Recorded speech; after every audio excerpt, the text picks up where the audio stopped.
Au nom du Père et du Fils et du Saint-Esprit, Amen. Viens, Esprit Saint, viens nous éclairer pour que nous puissions accueillir la parole de Dieu que nous allons écouter. Évangile de Jésus-Christ selon saint Matthieu. En ce temps-là, voici qu'on présenta à Jésus un possédé qui était sourd-muet. Lorsque le démon eut été expulsé, le sourd-muet se mit à parler.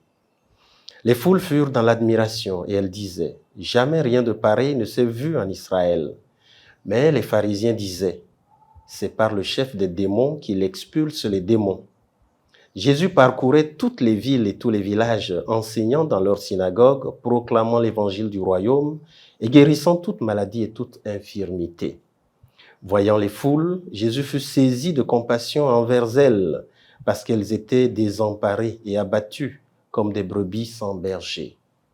Il dit alors à ses disciples, « La moisson est abondante, mais les ouvriers sont peu nombreux. Priez donc le maître de la moisson d'envoyer des ouvriers pour sa moisson. » Acclamons la parole de Dieu. Louange à toi, Seigneur Jésus.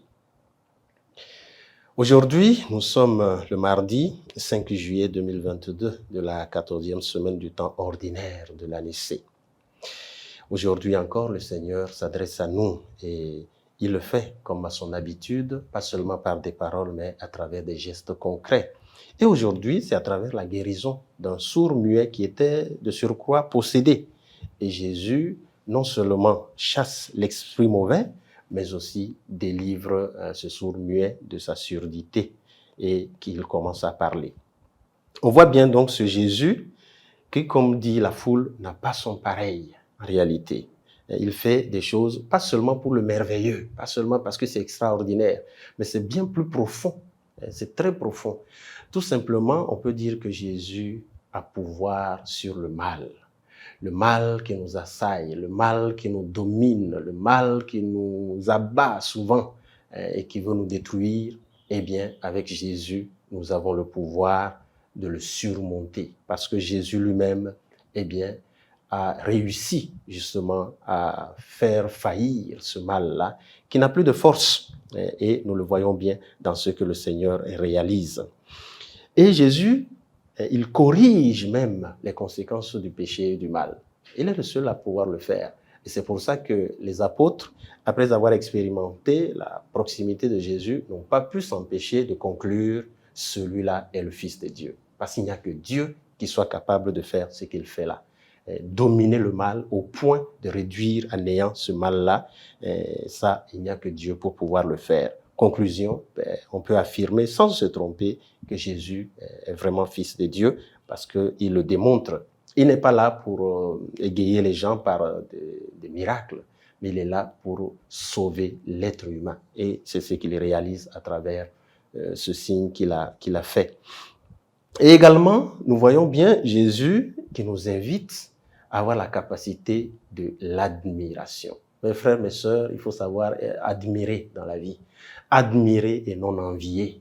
Parce que le risque pour nous, c'est parfois lorsque nous voyons quelqu'un qui fait bien, au lieu de chercher à l'imiter, au lieu de chercher à l'encourager, au lieu de chercher à remercier Dieu pour cette personne et pour ce qu'elle fait de bon, nous avons plutôt tendance à l'envier, à chercher à détruire cette personne, à chercher à bloquer cette personne, à empêcher cette personne de réaliser ce qu'elle est en train de réaliser. Et parfois, nous passons par des moyens, toutes sortes de coups bas pour amener la personne à se décourager. Et ça, c'est l'attitude des pharisiens. Aujourd'hui, le Seigneur nous dit, il faut admirer ce qui est bon chez les autres. Il faut avoir les yeux de la foi pour voir ce qui est positif chez les autres. En principe, c'est lorsqu'on n'a pas la foi qu'on ne peut pas avoir ces yeux admiratifs sur ce que font les autres et qui est bien autour de nous. Alors, ne soyons pas des personnes mal intentionnées. Au contraire, soyons ces personnes-là qui encouragent les autres à grandir. Des personnes capables de voir le monde avec beaucoup de bien. Et c'est pour ça que Jésus, à la fin, dit il faut des ouvriers pour récolter.